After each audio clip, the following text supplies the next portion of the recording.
This eyewitness account took place on February 25, 1884 in North Carolina. A farmer's wife had been outside in the family's field when she noticed something strange falling from the sky. She was puzzled by the sudden precipitation, as it had been a relatively clear day. She immediately noticed that what was coming down from the sky was not rain. It was red in color and had an almost gelatinous appearance. It covered the trees and nearby vegetation within about a 60-foot radius. The woman immediately went inside and informed her husband in a panic that it was raining blood. She took the bizarre event as a sign that death and evil were coming. Samples of the substance were collected and studied at a lab, where it was verified that the rain that fell on the cloudless day was in fact blood. The next story took place in Saudi Arabia in 2014.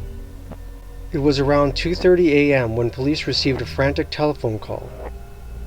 The caller said he was at an intersection when he noticed several objects falling from the sky into the intersection. Upon further investigation, he discovered that the objects were human remains. After an investigation into the incident, it was believed that the body parts had come from a stowaway on an airliner who had hidden inside the landing gear bay. His body would have been crushed as the landing gear retracted during the takeoff, only to have his body parts released as the landing gear was deployed for the airliner's descent. This account comes from the New York Times. It was March 1876 in Kentucky. It was another clear day, and a woman was outside in her yard making soap. She began to notice small bits of red material falling around her. The pieces were small, only a few inches square, and had the appearance of meat.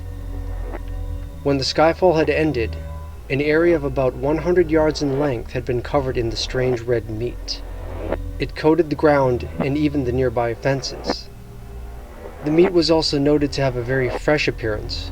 Two witnesses even took it upon themselves to taste the meat and commented that it tasted similar to lamb or deer meat.